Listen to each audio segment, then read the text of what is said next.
नमस्कार साथियों, कैसे हैं आप सभी। स्वागत है आप सभी का। मैं अमित शुक्ला आप सभी के सामने उपस्थित हूं। एमपी पॉलिटी स्पेशल में आज हमारा टॉपिक है महाधिवक्ता या एडवोकेट जनरल।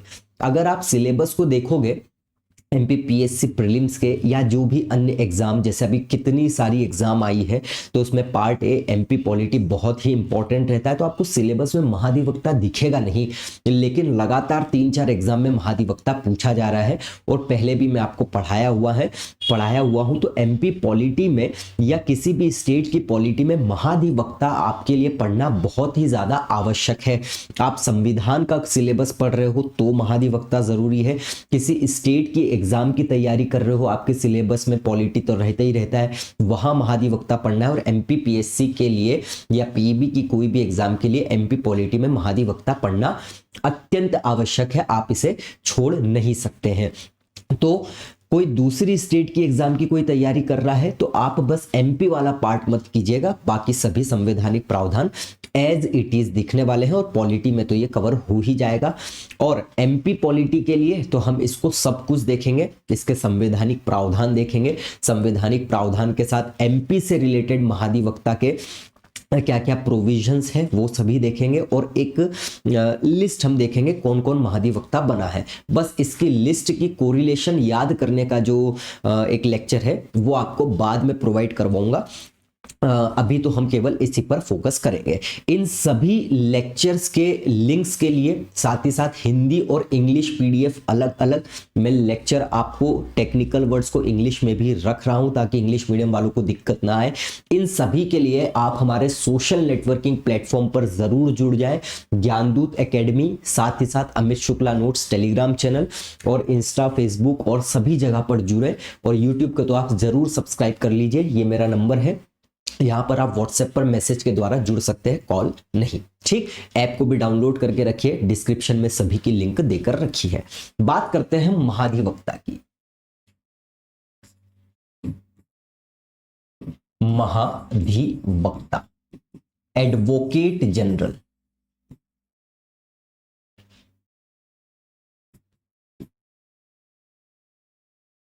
ठीक है। एक सेकंड, हाँ, महाधिवक्ता या फिर हम एडवोकेट जनरल की बात करते हैं। आपको नोट्स जैसा मैं आपको बता रहा हूं वैसा बना लेना, आपको देखने की आवश्यकता ही नहीं पड़ेगी। ये जो पीडीएफ और ये सभी मैं दूंगा, बहुत ही अच्छे से हम इसको कॉन्सेप्ट को समझेंगे। तो देखिए, महाधिवक्ता का मतलब क्या है, या इसको हम इंग्लिश में क्या बोलते हैं, एडवोकेट जनरल भी बोलते हैं। एक नाम आपने सुना होगा, अटॉर्नी जनरल। एक नाम आपने सुना होगा, सॉलिसिटर जनरल। तो सॉलिसिटर जनरल का कोई हमको कुछ नहीं देखना है, पहले आप इसमें अंतर समझ लो। देखिए, जिस प्रकार से केंद्रीय स्तर पर है ना, सेंट्रल लेवल पर महा अटॉर्नी जनरल या फिर महान्यायवादी की नियुक्ति की जाती है, ठीक उसी प्रकार से राज्य स्तर पर महाधिवक्ता की नियुक्ति की जाती है। संविधान में अटॉर्नी जनरल या महान्यायवादी का प्रावधान किसमें दिया गया है, तो संविधान का अनुच्छेद 76 और 88 जो है इससे रिलेटेड है। ठीक उसी प्रकार से महाधिवक्ता का प्रावधान दिया गया है संविधान के अनुच्छेद 165 और कुछ बातें 177 में भी कही गई है। तो जिस प्रकार से, रिपीट कर रहा हूं मैं, केंद्रीय स्तर पर महान्यायवादी होता है, उसी तरह से राज्य स्तर पर महाधिवक्ता होता है। अब हम केवल महाधिवक्ता की बात करेंगे, महान्यायवादी तो जब पॉलिटी पढ़ेंगे तब देखेंगे। लेकिन आप यही से कॉमन सेंस लगा लीजिएगा, मैंने क्या बोला, दोनों का काम एक ही है, बस एक का केंद्र स्तर पर होता है, एक का राज्य स्तर पर होता है। तो ये समझ गए तो वो समझ जाओगे, वो समझ गए तो ये समझ जाओगे। बस के राज्यपाल की जगह राष्ट्रपति लगाना है और छोटी मोटी बातें रहती है। खैर, महाधिवक्ता, तो मैंने आपको क्या बताया कि देखिए, महाधिवक्ता या एडवोकेट जनरल क्या होता है, राज्य स्तर पर ये होता है। राज्य सरकार का सर्वोच्च विधि अधिकारी होता है। सबसे पहली बात तो क्या बोला मैंने, राज्य सरकार का सर्वोच्च विधि अधिकारी, ठीक है। और हम क्या बोल सकते हैं, राज्य सरकार का न्यायालय में ये क्या रखता है? पक्ष रखता है। मतलब ऐसा केस जिस मामले में उस संबंधित सरकार या संबंधित राज्य सरकार एक पक्ष है, एक पार्टी है, तो उसका पक्ष कौन रखता है? तो वो रखता है महाधिवक्ता। एक और चीज क्या यहां पर बात करी मैंने कि यह विधिक मामलों में राज्य सरकार को सहायता देता है। विधिक मामलों में राज्य सरकार को परामर्श देता है या सलाह देता है। बस इतना ही काम है महाधिवक्ता या एडवोकेट जनरल का। रिपीट कर रहा हूं मैं कि महाधिवक्ता या एडवोकेट जनरल, जिसका प्रावधान संविधान के अनुच्छेद 165 और 177 में दिया गया है, यह राज्य का सर्वोच्च विधि अधिकारी होता है, सुप्रीम लॉ ऑफिसर होता है, राज्य सरकार का पक्ष रखता है न्यायालय में अगर वो एक किसी मैटर में पार्टी बनी है तो, और साथ ही साथ विधिक मामलों में राज्य सरकार को ये सलाह भी देता है। कुल मिला के सिर्फ और सिर्फ इसका इतना काम है, दैट्स ऑल। तो ये क्या हो गया? महाधिवक्ता के कार्य। क्लियर? अभी हम थोड़ी सी इसके बैकग्राउंड पर चलते हैं, पृष्ठभूमि पर चलते हैं कि ये जो महाधिवक्ता है ये आया कहां से। तो देखो, महाधिवक्ता आपने समझ लिया, महान्यायवादी, बस आप सेम टू सेम रखो, बस राज्य सरकार की जगह केंद्र सरकार कर दो, काम खत्म हो जाएगा। पृष्ठभूमि की बात करते हैं हम, बैकग्राउंड की बात करते हैं। तो ब्रिटिश के समय की बात करें तो ब्रिटिश सरकार के समय से ही ये जो महाधिवक्ता का पद है ये क्या बना दिया गया था? ये पद जो है ये बना दिया गया था। रेगुलेटिंग एक्ट 1773, ये बात याद रखिएगा, रेगुलेटिंग एक्ट 1773 के तहत क्या किया गया? एक विधि अधिकारी की नियुक्ति की गई जिसे महाधिवक्ता कहा गया। और ये किसके लिए नियुक्त किया गया था? बंगाल प्रेसिडेंसी के लिए नियुक्त किया गया था। कार्य क्या करना था इसको कि ब्रिटिश शासन के विधिक मामलों में सलाह दे, और क्राउन जो थी, है ना, क्राउन की बात कर रहे हैं हम, जो क्राउन थी उस समय पर, उसको भी विधिक मामलों में सलाह देना या उनके पक्ष रखना न्यायालय में, इतना इसका काम था। बाद में क्या किया गया कि इसी प्रकार के महाधिवक्ता बंबई हो गया, है ना, उस समय का बंबई और मद्रास में भी नियुक्त किए गए। मतलब ब्रिटिश शासन के समय से ही महाधिवक्ता का पद सृजित कर दिया गया था, और रेगुलेटिंग एक्ट 1773 इसको माना जाता है कि इसकी शुरुआत हुई। अब हम बात करते हैं 1947, जब भारत क्या हुआ? आजाद हुआ। तो 1947 में भी या 1947 के समय भी इसमें किसी प्रकार का परिवर्तन नहीं किया गया और इसे एज इट इज चलने दिया गया। लेकिन कुल मिला के अभी तक इसे संवैधानिक रूप प्रदान नहीं किया गया था, कॉन्स्टिट्यूशन में नहीं लिखा था, क्योंकि कॉन्स्टिट्यूशन तो अभी बनना बाकी था। तो जब संविधान बना तो संविधान के अनुच्छेद 165 में 177 जो है थोड़ा सा है महाधिवक्ता में, महाधिवक्ता की बातें हैं उसमें, लेकिन वो थोड़ा सा अलग है, कैसे बाद में देखेंगे। तो 165 और 177 में महाधिवक्ता के संदर्भ में प्रावधान किए गए, और यह पद किस प्रकार से बना दिया गया? संवैधानिक पद बना दिया गया। और ऐसे करते करते महाधिवक्ता आज तक या एडवोकेट जनरल आज तक क्या है? एक संवैधानिक पद है। ध्यान रखिएगा, बस इतनी सी बात इसमें आपको शुरुआती स्तर पर देखना है ना। अब आपको इससे महान्यायवादी भी थोड़ा सा समझ में आ गया होगा, लेकिन आपको पंचायत नहीं दिमाग में लगाना है, इतनी बातें ध्यान रखना है। तो ये हमने देखा कि शुरुआत कहां हुई, आजादी के समय क्या हुआ, और संवैधानिक प्रावधान बन गया। अब ये तो केंद्र, ये तो हमने संवैधानिक स्थिति देख ली शुरुआत से लेकर अंत तक। लेकिन अब क्या है कि मध्य प्रदेश अगले पेज में जाता हूं मैं, मध्य प्रदेश महाधिवक्ता कार्यालय की बात करें। मध्य प्रदेश महाधिवक्ता कार्यालय, देखिए, जब 1 नवंबर 1956 में मध्य प्रदेश राज्य बना, ठीक है, उच्च न्यायालय का गठन हुआ, तो इसी के साथ साथ ही 1956 में मध्य प्रदेश में महाधिवक्ता का कार्यालय का गठन किया गया। मतलब एडवोकेट जनरल ऑफिस का क्या कर दिया गया, गठन किया। तो ये प्रश्न आपसे पूछा जा सकता है कि महाधिवक्ता कार्यालय मध्य प्रदेश का गठन किस वर्ष किया गया, तो 1956 में ही किया गया।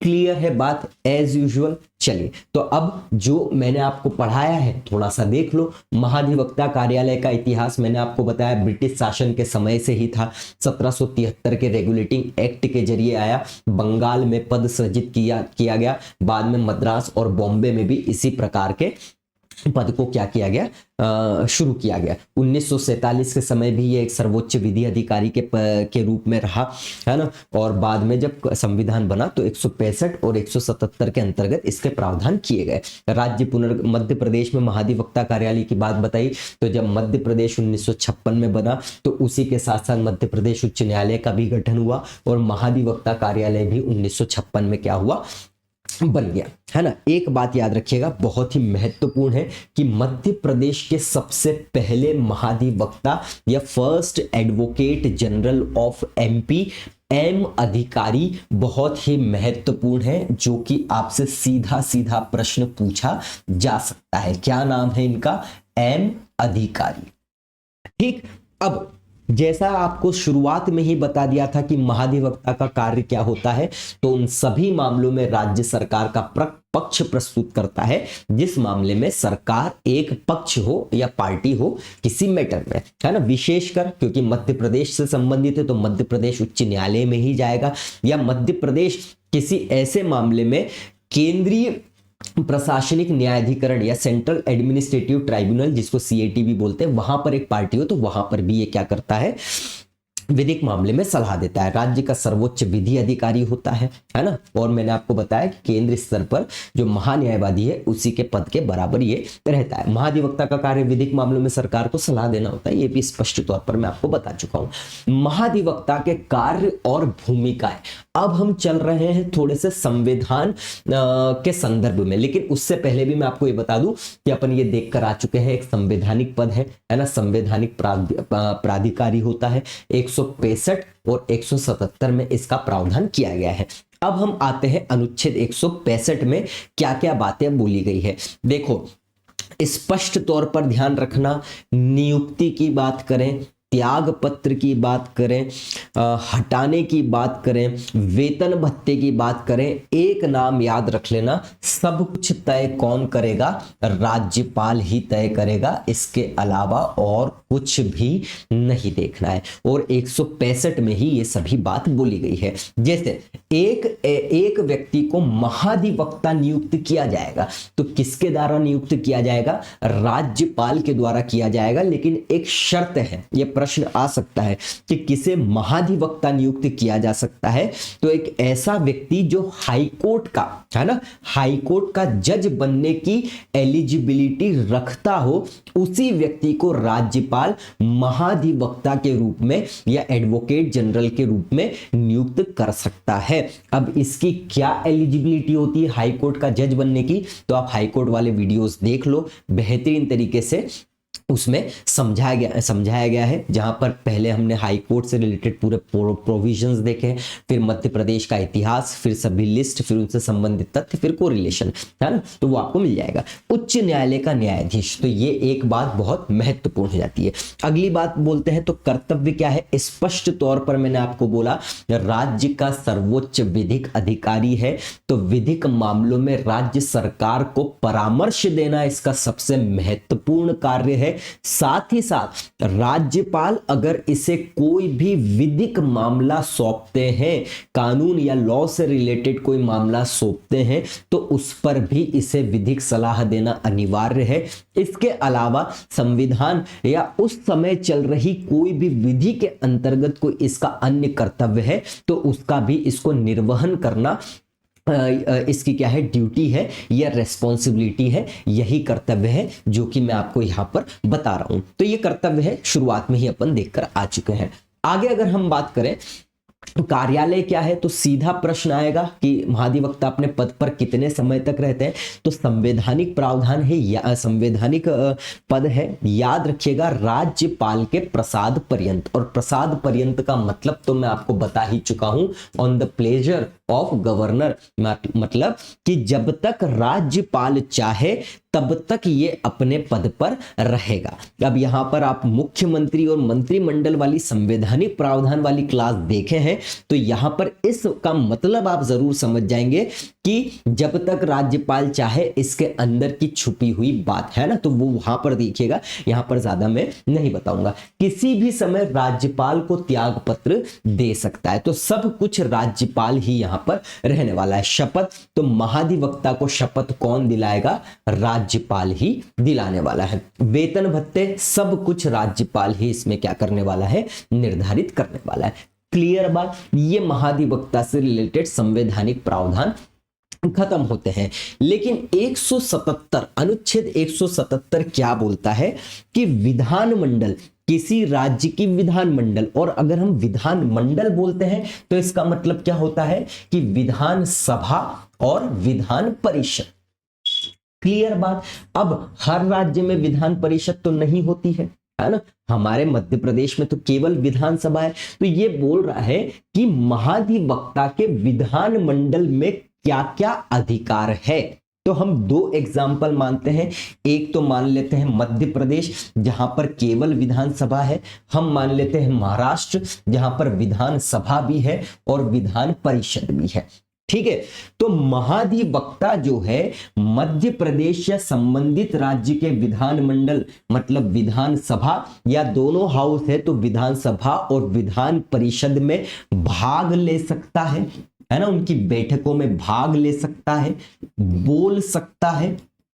ठीक है, इसको ये सभी अधिकार प्राप्त होते हैं। साथ ही साथ अगर वो संबंधित विधानसभा या विधान परिषद के अंतर्गत कोई कमेटी बनाई गई है, समिति बनाई गई है और उसका सदस्य है, तो उसमें भी वो क्या कर सकता है, भाग ले सकता है, बोल सकता है। लेकिन इससे एक अधिकार नहीं होगा, वो होगा वोट नहीं दे सकता।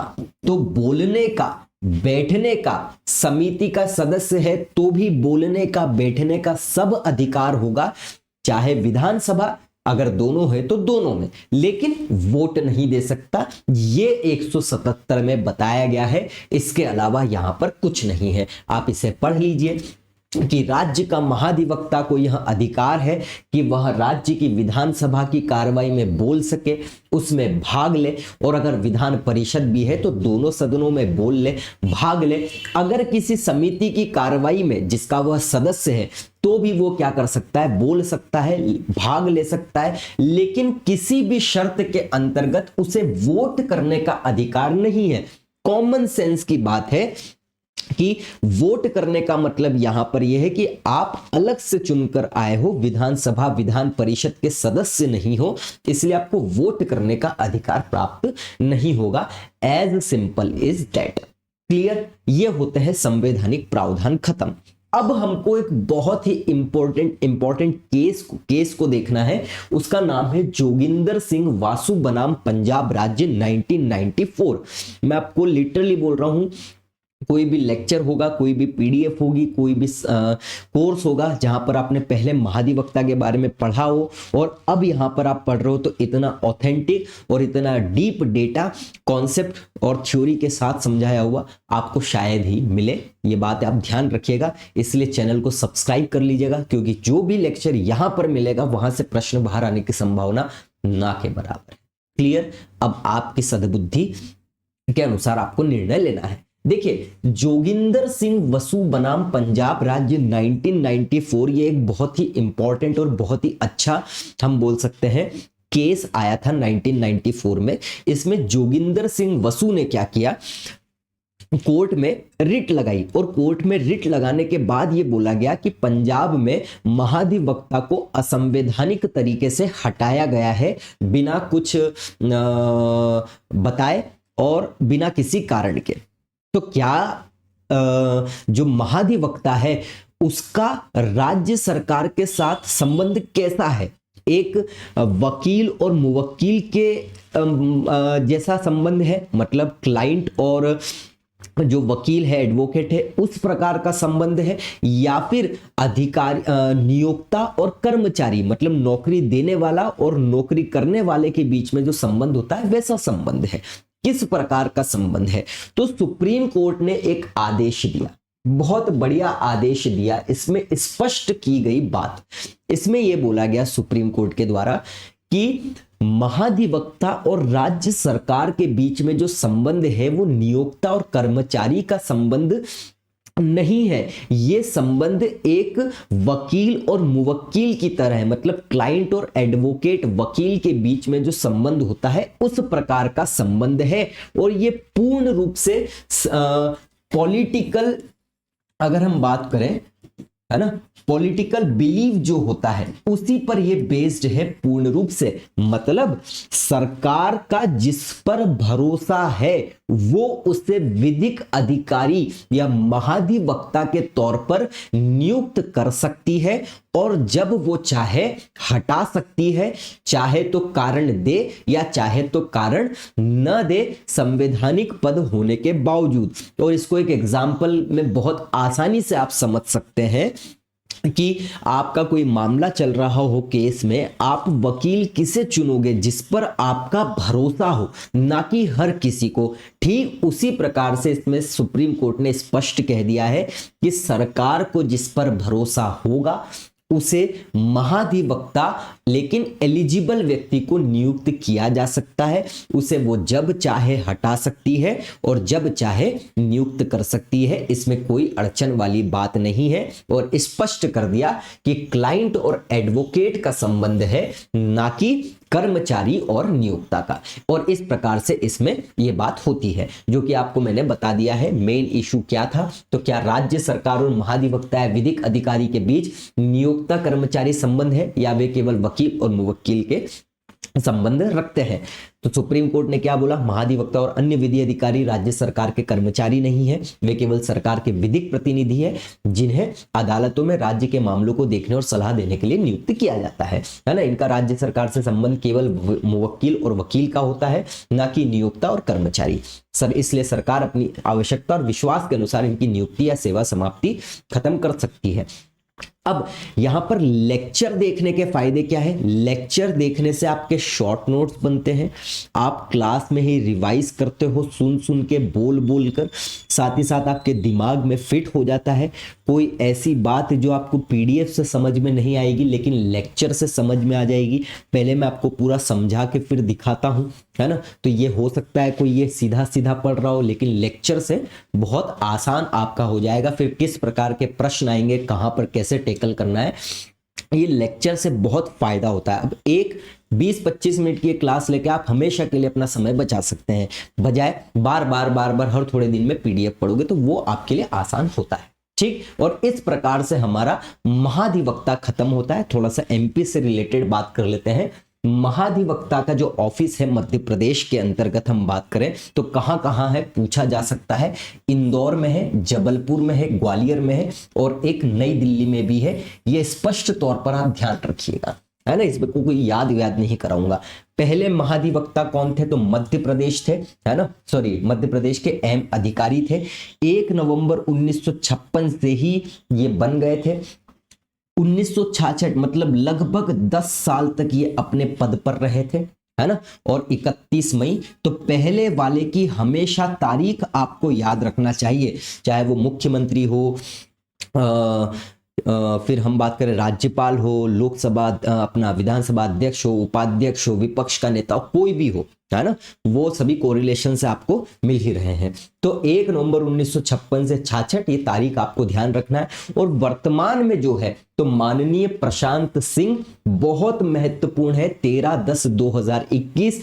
एक प्रश्न और आ सकता है जो कि मैंने अलग से लिख दिया है, यहां पर पूछा जा सकता है कि सॉरी, मध्य प्रदेश के वर्तमान महाधिवक्ता जो है, जो प्रशांत सिंह है, उनका जन्म कहां पर हुआ है या किस जिले से संबंधित है, तो जबलपुर में इनका जन्म हुआ है। आवश्यक तौर पर आपको ध्यान रखना है। तो महाधिवक्ता एम अधिकारी पहले और प्रशांत सिंह दोनों की तारीख बहुत ही इंपॉर्टेंट ध्यान रखना है। और मैंने आपको पहले ही बता दिया है कि इसका एक 10 से 12 मिनट का एक छोटा सा वीडियो और आएगा जहां पर मैं इन्हें कोरिलेशन से याद करवाऊंगा जो भी आपको ये दिख रहे हैं, है ना। जैसे यहां पर ये सबसे पहले थे एम अधिकारी, है ना, फिर एम अधिकारी के बाद AP Sen, K Chitale, Y S Dharmadhikari, Shri N C Nihalani, S L Garg, और अगर हम बात करें तो S M Mathur, Tamaskar ji, Jain Dubey, Anoop George Chaudhary, Saxena GV के बहुत सारे लोग हैं ना। तो ये सभी के सभी क्या है, महाधिवक्ता बने हैं और प्रशांत सिंह वर्तमान में है। जो 10 से 12 मिनट का लेक्चर मिलेगा उसमें 2-3 बातें आपको मिलने वाली है।